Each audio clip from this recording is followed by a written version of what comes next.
সত্যিটা কেউ বলছে না।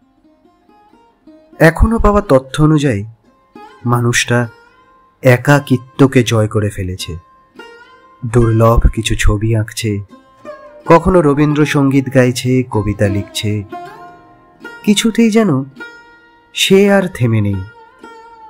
তবুও প্রকাশ্যে উঠে আসছে তার না পাওয়ার যন্ত্রণা। তাকে যেন মাটিতে টেনে নামাতেই হবে।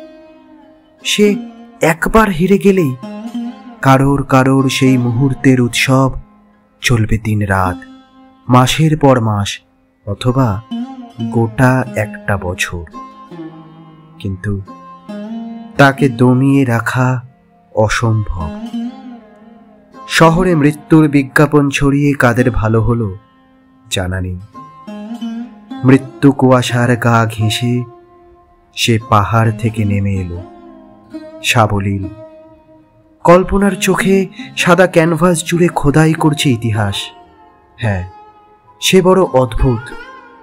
ঝুলন্ত দড়ি খুলে পায়ের নিচের চেয়ার সরিয়ে সে দাঁড়িয়ে দাঁড়িয়ে গুনছে মানুষ আর মুখোশ।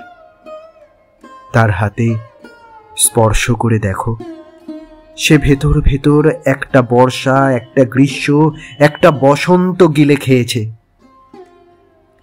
আর এখন উপভোগ করছে শীত।